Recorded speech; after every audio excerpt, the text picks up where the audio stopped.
Hello and welcome to the Intel Brief. Today is Wednesday, 17 December. I'm your host Daniel, and today we're going to talk about Russia has called the German broadcaster Deutsche Welle an undesirable organization. Trump has ordered a blockade of Venezuela's oil tankers. And Ukraine allies back plan for war damage compensation.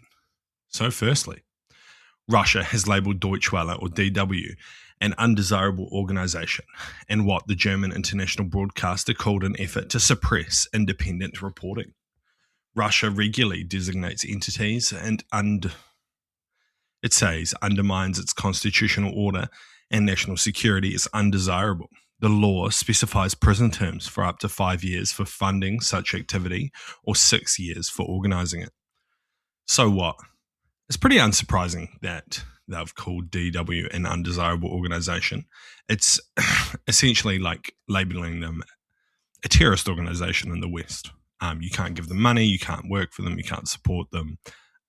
It's just a different designation, one that gives them more political freedom. But yeah, not shocked. DW provide some pretty good reporting on the Russia-Ukraine war. They do some pretty good investigative journalism. They also have a Russian page, which is probably key to this, designation. They publish a lot of stories about, what's actually going on in Ukraine, what actually happens in Russia in Russian, and tries to push it back into the Russian language space. So not really shocked, a bit sad, but, it's not really going to change much. And next, US President Donald Trump on Tuesday announced a blockade of all sanctioned oil tankers entering and leaving Venezuela, increasing the pressure on Nicolas Maduro's government. Trump has not disclosed how his administration would blockade such vessels, nor whether he would ask the Coast Guard to intercept vessels such as they did last week.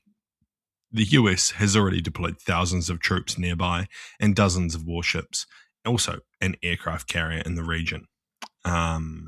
He said in a statement on Truth Social that for the theft of our assets and many other reasons, including terrorism, drug smuggling, and human trafficking, the Venezuelan regime has been designated a foreign terrorist organization. Well, that's not what this article was talking about. So, therefore, today I'm ordering a total and complete blockade of all sanctioned oil tankers going into and out of Venezuela. So what? I mean, if he's saying this, then I think it's highly likely that he intends to use the Coast Guard to intercept any such vessels, or at least use the Navy to forcibly redirect such vessels from leaving and entering Venezuela. I mean, it's pretty wild. While they're sanctioned, that is merely like a Western designation. That doesn't, it's not like they claim to be, the international police, but they're only sanctioned by us. They're still free to trade between themselves, between Venezuela, Russia, China. That's not how this works. So this blockade is going to have to be physically enforced. If he's saying this means he wants to use military force to stop these vessels from conducting their business, which is going to lead to confrontation. Additionally, I think it will put a significant pressure on Maduro, as the sale of oil is basically how the government stays afloat and continues to maintain order.